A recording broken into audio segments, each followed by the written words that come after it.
আসসালামু আলাইকুম।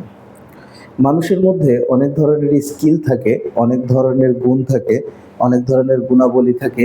এর মধ্যে বেশ কিছু গুণ মানুষের জন্য খুবই ইম্পোর্টেন্ট। যেমন মানুষের সবচাইতে যেটা বড় গুণ সেটা হচ্ছে মানুষের সাথে মানুষের কথা বলার জন্য অবশ্যই মানুষের ভাষা অনেক সুন্দর এবং সাবলীল এবং মজবুত হওয়া দরকার। মানুষের ব্যবহার এবং ভাষা দিয়ে মানুষের কাছে প্রিয় হওয়া যায়, মানুষের কাছে যাওয়া যায় এবং মানুষের থেকে অনেক কিছু আদায় করে নেওয়া যায়। চলুন কিভাবে আমরা শিখি। একটি ছোট্ট গল্প বলি। একবার একটি গাছের ডালে একটা কোকিল এবং কাক গল্প করছিল।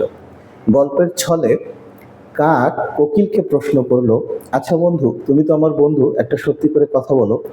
তোমার গায়ের রং কালো এবং আমার গায়ের রং কালো, কিন্তু মানুষ তোমাকে ভালোবাসে কেন?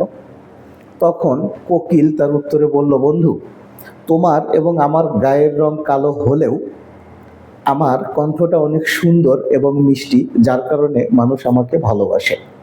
তখন কাক আফসোস করে বলল, বন্ধু, এর মানে আমি বুঝতে পারলাম, আমার আচার আচরণ যেমনই হোক, আমার ভাষাটা অনেক সুন্দর হওয়া দরকার এবং মধুর হওয়া দরকার। অর্থাৎ আমার সর্বনিম্ন হলেও আমার সুন্দর একটি ভালো গুণ থাকা দরকার, যেটা হচ্ছে আমার ভাষা। এজন্য তোমার ভাষা অনেক সুন্দর, তাই মানুষ তোমাকে ভালোবাসে।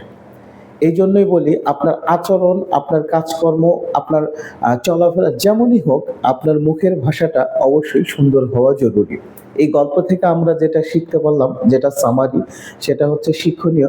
অবশ্যই কথা বলার সময় আপনার ভাষা মার্জিত, সুন্দর এবং সাবলীল হলে অবশ্যই আপনি মানুষের ভালোবাসা পাবেন। ভিডিওটি ভালো লাগলে শেয়ার করবেন, কমেন্টস করবেন। ধন্যবাদ। সালাম আলাইকুম।